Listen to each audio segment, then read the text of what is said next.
Now, in other news, nominated Senator Elizabeth Ongoro is demanding that the ODM National Elections Board conducts free and fair nominations in Ruaraka constituency, where she plans to face the incumbent Tj Kajwang.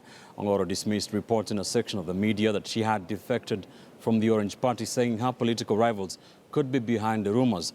Ongoro says she is a staunch ODM supporter and asks the party leadership to ensure the party primaries are conducted in a free and fair manner. She maintains that her name will still be on the ballot paper for Ruaraka constituency parliamentary seat in the nomination, even if the nominations are not free and fair.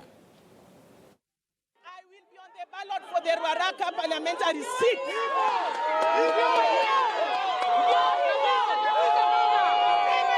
As at now, I've given my party, a party that I love so much, enough time to defend me, and I have.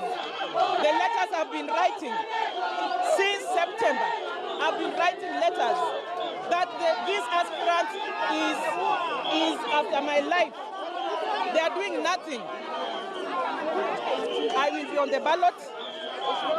Women have been taken for granted for far too long. If not for myself, I don't want the women coming behind me to reinvent the wheel. Let me fight this battle for the sake of all the young women aspirants who are coming into this race. Those who are in far-flung areas that cannot even come to Orange House. What do you think they are suffering? If I almost lost my life and my party is doing nothing about it, instead, they are rewarding my attacker by giving him a direct ticket. As I stand here, I believe that I'm still in the race for the Ruaraka parliamentary seat. I will not take any other seat 18 days to the ballot. When I was vying for the Senate, they said regional balancing. I go for a parliamentary seat, they want to give direct ticket. I will be in NASA. I will be running for Ruaraka parliamentary seat. I am not budging.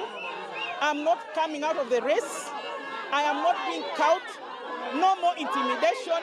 Enough is enough. Everything that has a beginning must have an end.